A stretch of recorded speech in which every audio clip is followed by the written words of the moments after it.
Bem, minhas queridos, feliz ano novo! С новым 2024 годом вас! Поздравляю, желаю здоровья, счастья, удачи в каждом новом начинании, мои дорогие. Сегодня у нас 2 января. У нас уже праздники закончились. Один день был выходной в Бразилии. Это 1 января, когда почти никто не работал. В основном все отсыпались после бурной, веселой ночи. А 2 числа уже всем нужно на работу. И нет таких больших праздников, как в некоторых странах, например, как в России, возможно, в странах СНГ. Но я вам скажу, что мой второй опыт празднования Нового года в Бразилии прошел на ура.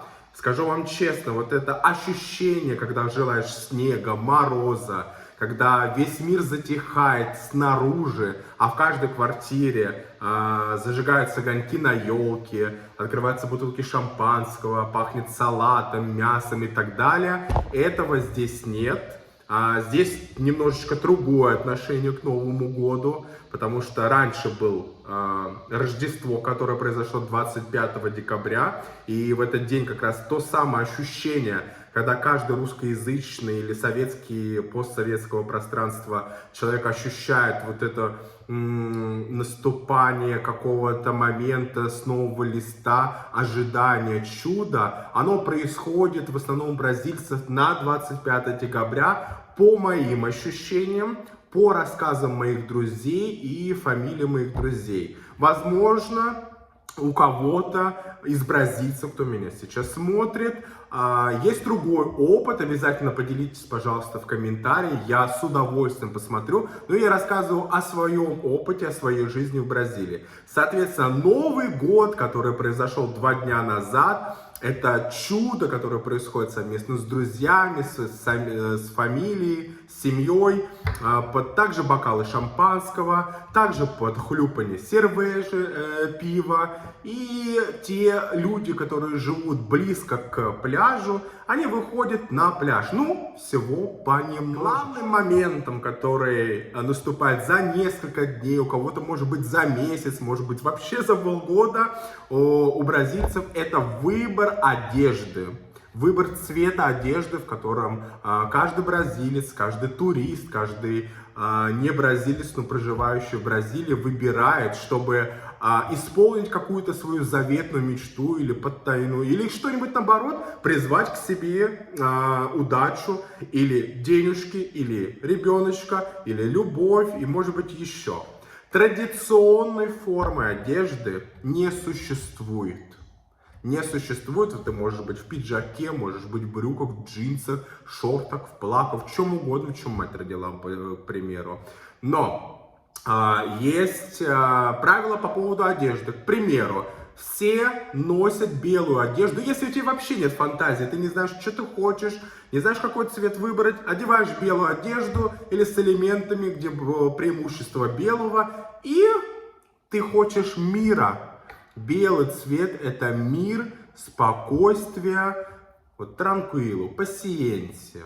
Вот только так, наверное, можно призвать мир. И я очень желаю то, что мы своим белым цветом в 2024 году создадим мир во всем мире. Вот эта тавтология на всей планете, чтобы у нас происходил мир. И дай Бог, чтобы так произошло. Поэтому, если ты турист или ты бразилец, который живет далеко, и неважно, где ты живешь, и ты планируешь отмечать 2025 год, поговорим уже о нем, потому что видео запоздало, и оно снимается 2 числа, выбирай белую одежду, если ты за мир во всем мире. Если ты не знаешь, какую ты хочешь одежду, и тем более, белый цвет одежды — это прекрасное сочетание бронзовой кожи, да, у меня ее нету, но у большинства во время сейчас лета, кто загорает на пляже в течение декабря месяца, одевают белую одежду, скорее всего, чтобы подчеркнуть свой бронзовый цвет, свой загар, к примеру, да. Может быть, это шутка, но есть какая-то доля в этом правды, совершенно верно, может быть. Я отмечал с легкими полосками белого, но преимущество на моей одежде это был зеленый цвет. Зеленый цвет много имеет вариаций, как объяснить. Первое, это, скорее всего, в основном девушки, которые одевают более зеленые цвета. или с преимуществом зеленого цвета, хотят детей в 2024 году. Для меня это другое значение. Это цвет, который я очень люблю, потому что он меня держит в спокойствии. Цвет, который никогда меня не раздражает. Цвет, который в любом случае всегда выберу, если мне не из чего выбирать. Я про себя говорю. Но в основном девушки выбирают зеленый цвет, те, которые хотят детей.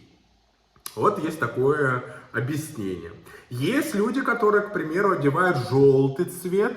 Это вот гекеза, то есть богатство. Они хотят таким цветом золотистым, желтым. Скорее всего, там кусочки оранжевого цвета.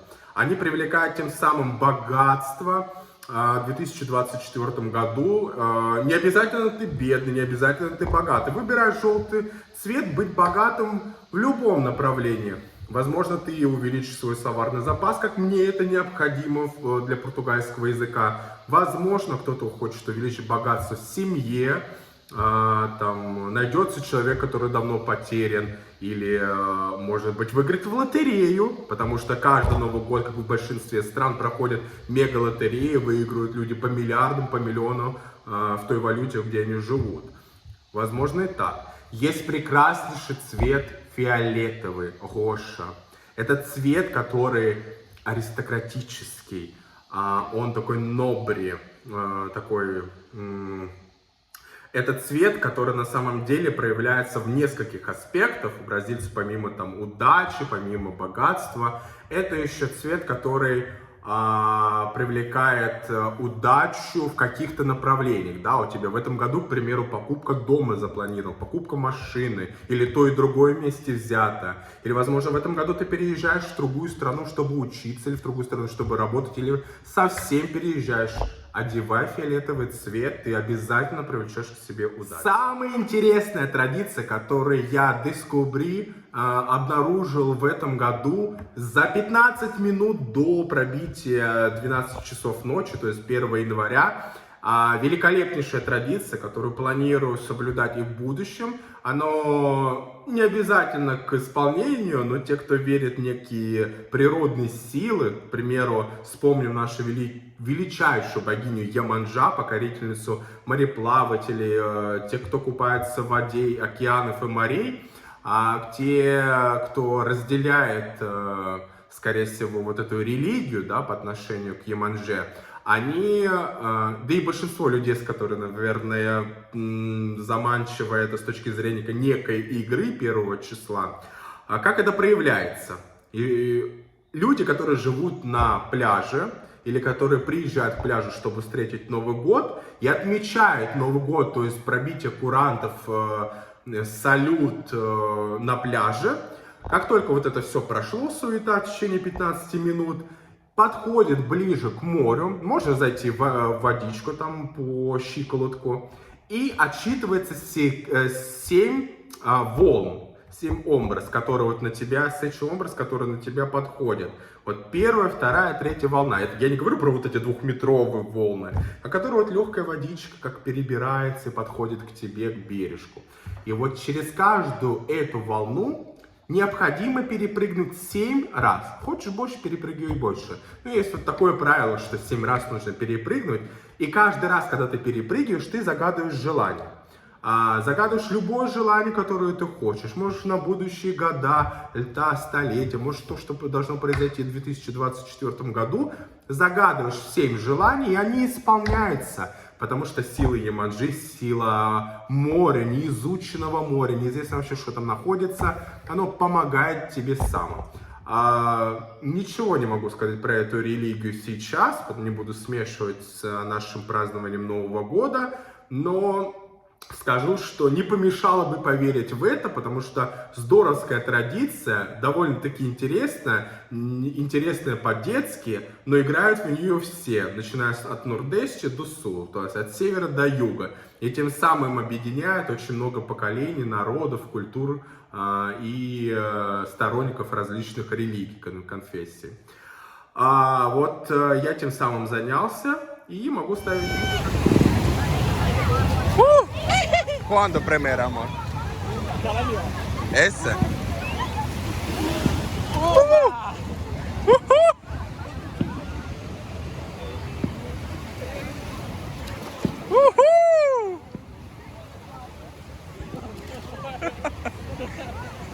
теперь обо мне, как у нас прошел Новый год, лично мой опыт.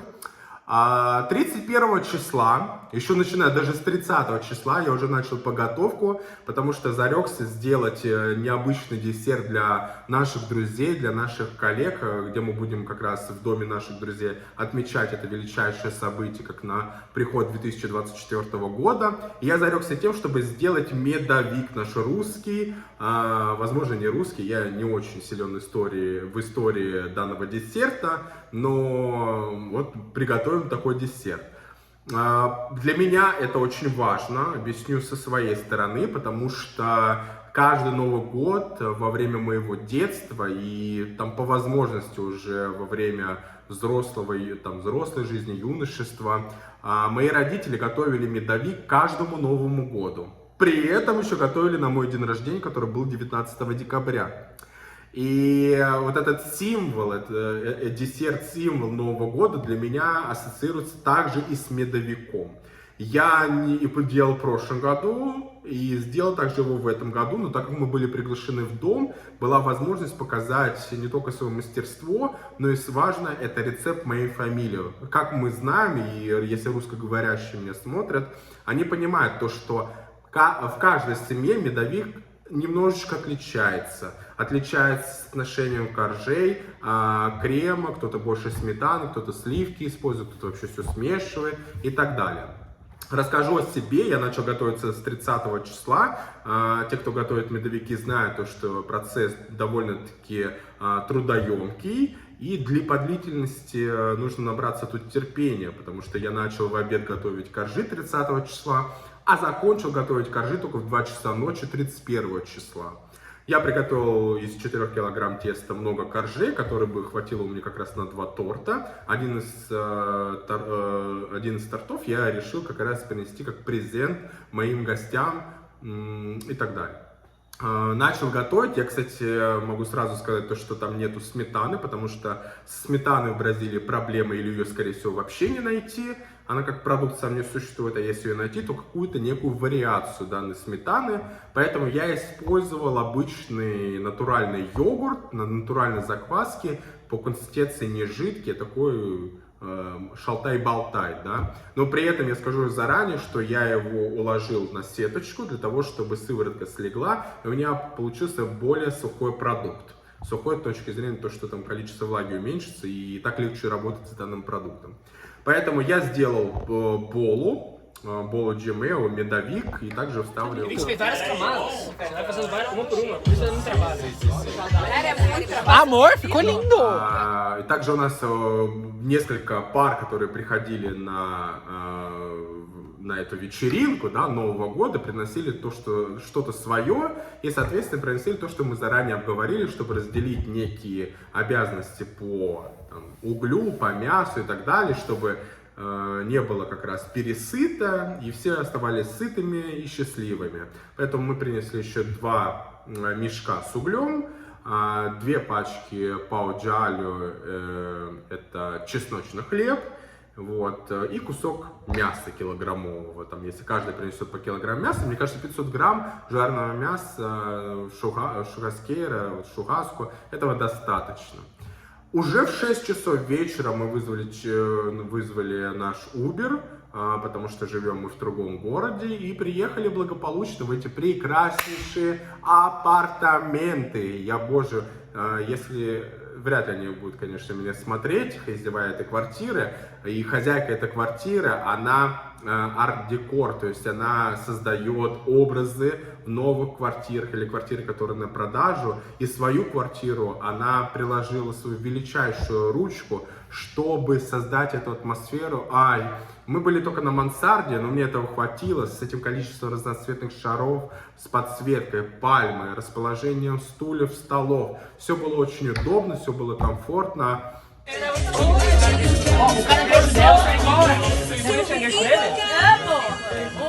Quer comer caranguejo dela? Ela faz um molho imoral. Ela chamou a gente pra Curitiba, a gente nem foi pra Curitiba ainda. Eu não gosto muito de caranguejo, mas o caranguejo dela eu como. Não, caranguejo é gostoso, só é trabalhoso. Mas eu não como. Mas você compra de corda? Время было уже 23:40, уже подбегали стрелки часов к 12 часов ночи, чтобы пробить новый день, Новый год. И где-то за 20 минут до 12 мы спустились вниз, и эти апартаменты находятся ровно 2 минуты ходьбы от пляжа, на котором как раз собиралось огромное количество людей.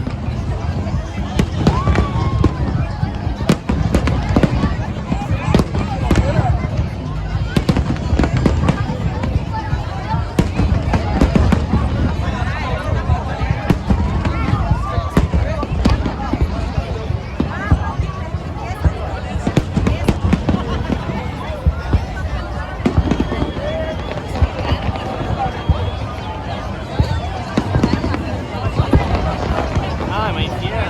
Tá diferente do negócio próximo. Eu tô tudo fugido. Eu vou ver isso aqui só. И, естественно, мы захватили с собой шампанское, кто-то захватил пиво, по крайней мере я, потому что шампанское не очень люблю пить, смешивая с пивом. И мы праздновали этот прекраснейший Новый год на пляже совместно почти со всеми жителями города Итапема в Санта-Катарина. Огромная благодарность всем и огромная благодарность мэру и муниципалитету, которые сделали шикарнейший на 10 минут салют.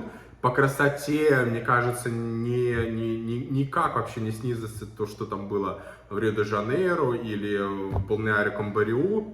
Было очень красиво, сразу было видно, что салют был рассчитан так, чтобы и привлечь свое внимание, и подумать о чем-то, и еще раз привлечь свое внимание, и какая-то красота, цвет, который делает тебя апассионаду, чтобы поцеловать своего любимого человека, чтобы обнять своих друзей. Все было очень здорово. Все очень было здорово на самом деле. Я рекомендую всем, кто меня смотрит с других стран, приехать в Бразилию, неважно в какой город, который находится на пляже, около океана, и отпраздновать этот величайший момент наступления Нового года, потому что как это происходит в Бразилии, у меня нет опыта в других странах, поэтому я скажу, это только в Бразилии так происходит. И это здорово, поэтому я вам предлагаю посмотреть как раз салют, который был в тот день, с такое количество смеха, улыбок, возможно, кто-то плакал, танцевали обязательно. Поэтому еще раз с Новым годом вас, с новым 2024 годом. Спасибо, что были со мной. Бейджи, чао-чао.